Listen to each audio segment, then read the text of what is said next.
कहते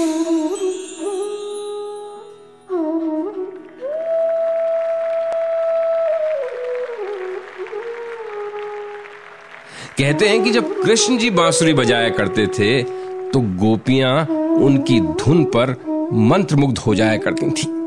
हमारी पीढ़ी ने, हमारी जनरेशन ने कृष्ण जी की बांसुरी तो नहीं सुनी है, लेकिन आज भी एक ऐसी शख्सियत हैं जिनकी बांसुरी की धुन सुन हजारों हजारों लोग मंत्रमुग्ध हो जाते हैं। पहलवानी और तबला छोड़ बांसुरी को अपना सब कुछ सौंपने वाले और भारतीय शास्त्रीय संगीत में जिनका नाम बहुत ही सम्मान और आदर के साथ लिया जाता है और जिन्होंने बांसुरी को अंतर्राष्ट्रीय मंच पर एक पहचान दिलवाई है, वही पंडित हरिप्रसाद चौरसिया हैं हमारे आज के नायक।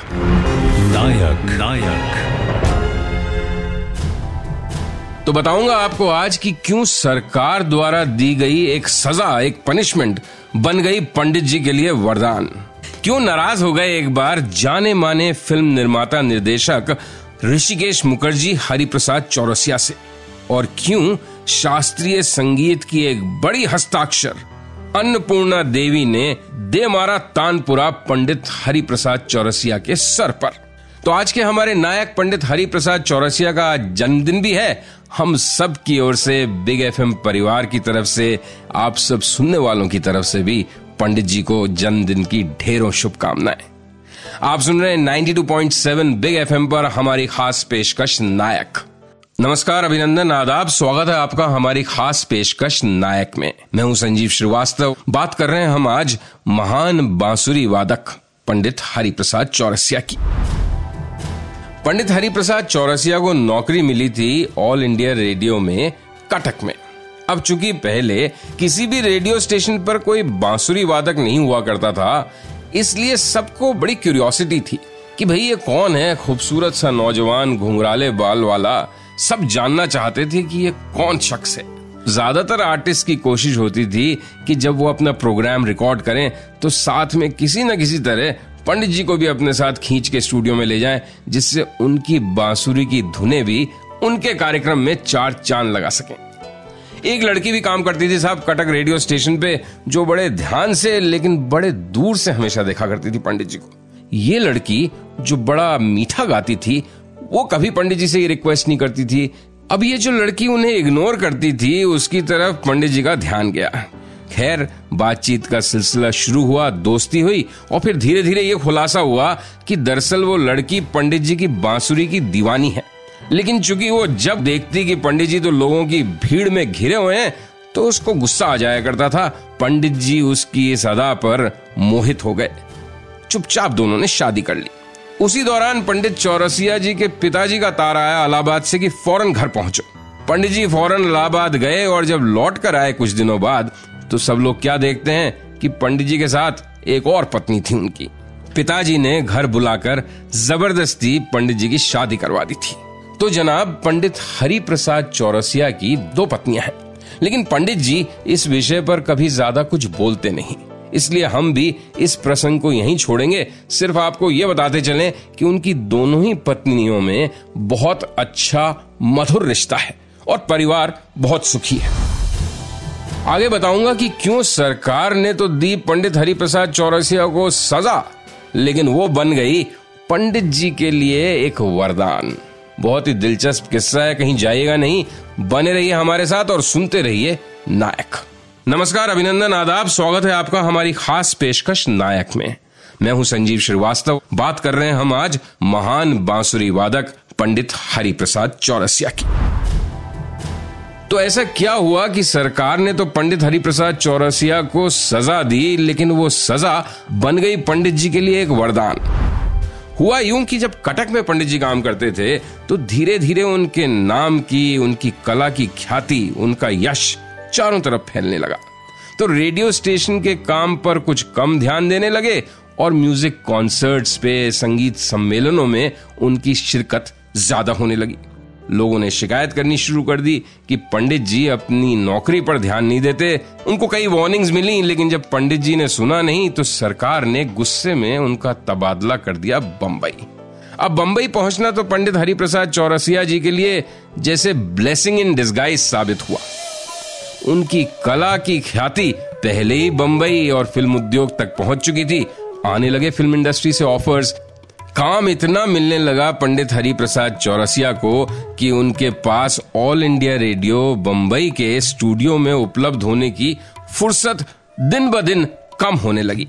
कटक की ही तरह बंबई के भी ऑल इंडिया रेडियो के स्टेशन डायरेक्टर की मेज पर शिकायती खतों का अंबार लगना शुरू हो गया।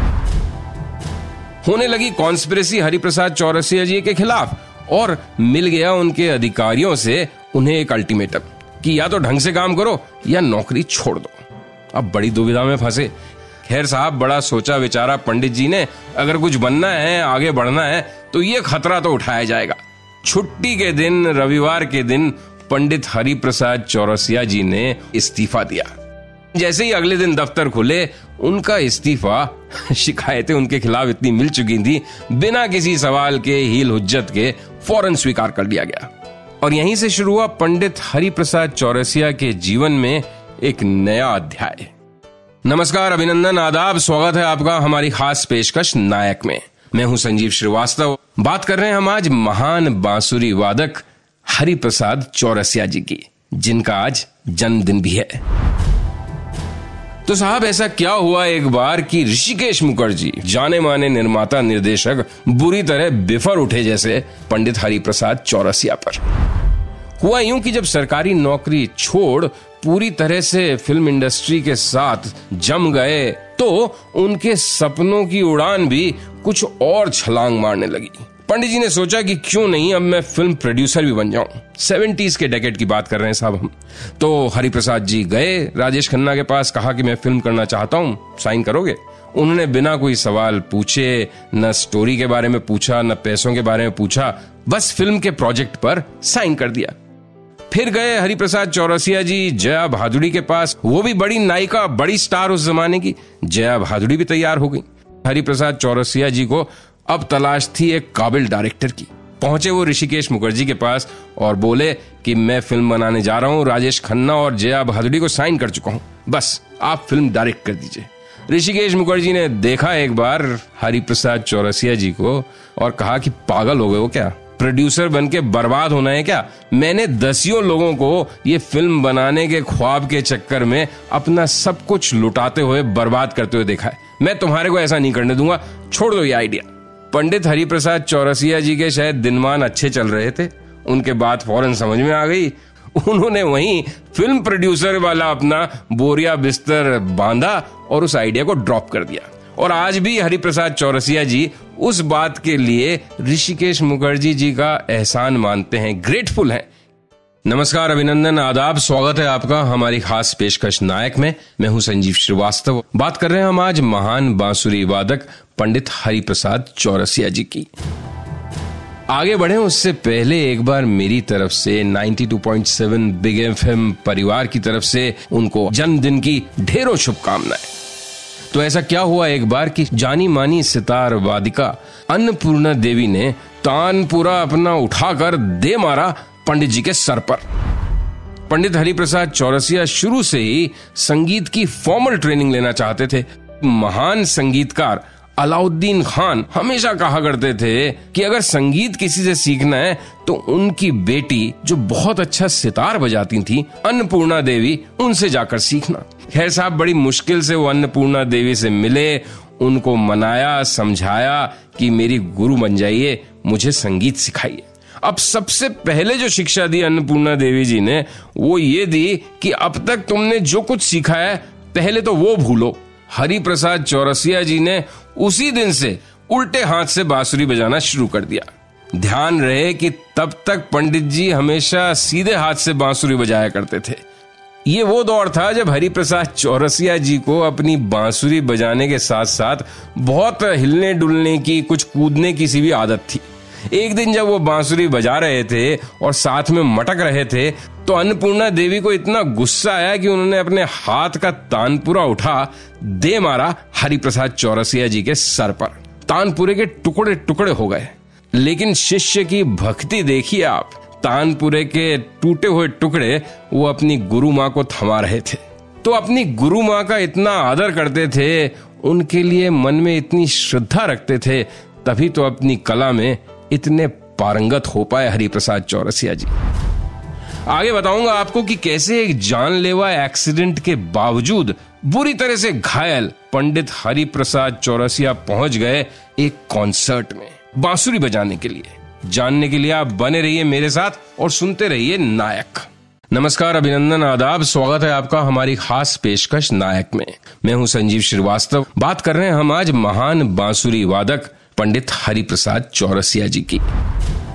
तो ऐसा क्या हुआ कि बुरी तरह से घायल होने के बावजूद भी किसी न किसी तरह पहुंच ही गए उस कॉन्सर्ट में जहां पहुंचने का वादा किया था हरिप्रसाद चौरसिया जी ने। बात है 24 दिसंबर 1994 की। सुबह तड़के 3 बजे हरिप्रसाद जी ने जालंधर के पास अपना बांसुरी वादन समाप्त किया था और वहीं से अपने एक विद्यार्थी के साथ किराए की जिप्सी में बैठ दिल्ली की तरफ बढ़ रहे थे।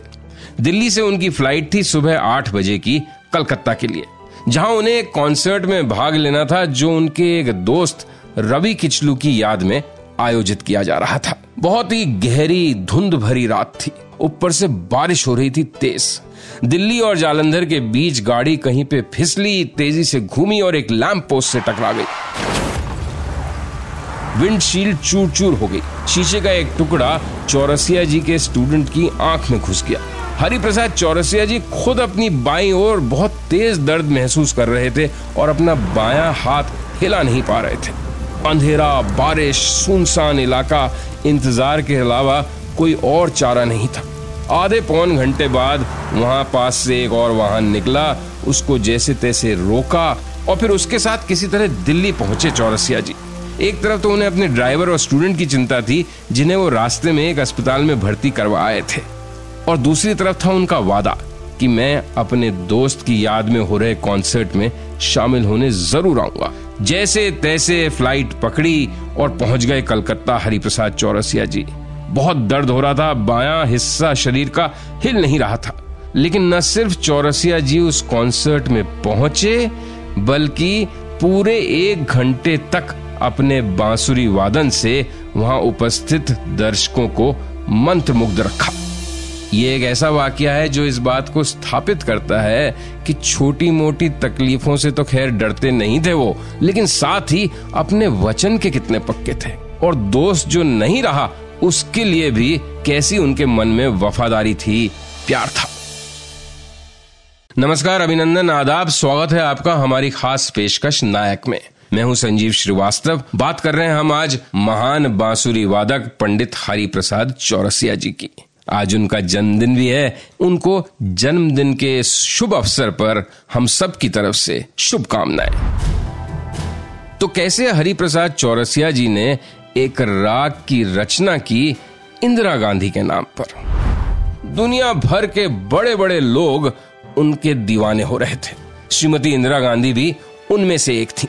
एक बार जब हरिप्रसाद चौरसिया जी यूरोप के दौरे पे थे तो उन्हें बीच में इंडियन एम्बेसी ने कांटेक्ट किया और श्रीमती इंदिरा गांधी के सचिव ने उनसे कहा कि क्या वो बीच में एक दिन के लिए दिल्ली में एक म्यूजिक प्रोग्राम देने के लिए आ सकते हैं, जहां उन्हें प्रधानमंत्री इंदिरा गांधी, राष्ट्रपति जैल सिंह और उनके गेस्ट के लिए बांसुरी वादन करना है। हरिप्रसाद चौरसिया साहब इस निमंत्रण पर बहुत खुश हुए।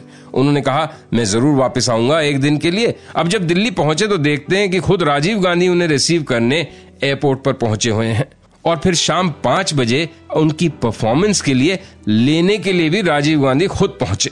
परफॉर्मेंस बहुत शानदार हुई। हरिप्रसाद जी भी बहुत खुश हुए। तबले पर संगत के लिए उस शाम उनके साथ जाकिर हुसैन साहब थे। इंदिरा गांधी की जब हत्या की खबर उनको मिली तो वो काफी सदमे में आ गए। इस सदमे से निकलने में उनको 12 दिन लगे और इस अवधि में ही उन्होंने राग इंदिरा कल्याण की रचना की, जिसे उन्होंने इंदिरा जी को समर्पित किया। तो ये थे हमारे आज के नायक पंडित हरिप्रसाद चौरसिया। संगीत नाटक अकादमी पुरस्कार से उन्हें नवाजा गया। पद्म भूषण और पद्म विभूषण से भी उन्हें सुशोभित किया गया। मैं संजीव श्रीवास्तव आपसे अनुमति लेता हूँ। सोमवार शाम फिर हाजिर होता हूँ आपके सामने एक नए नायक की कहानी के साथ। नमस्कार, शुभ रात्रि, शब बखैर, good night, have a great weekend everyone, take care.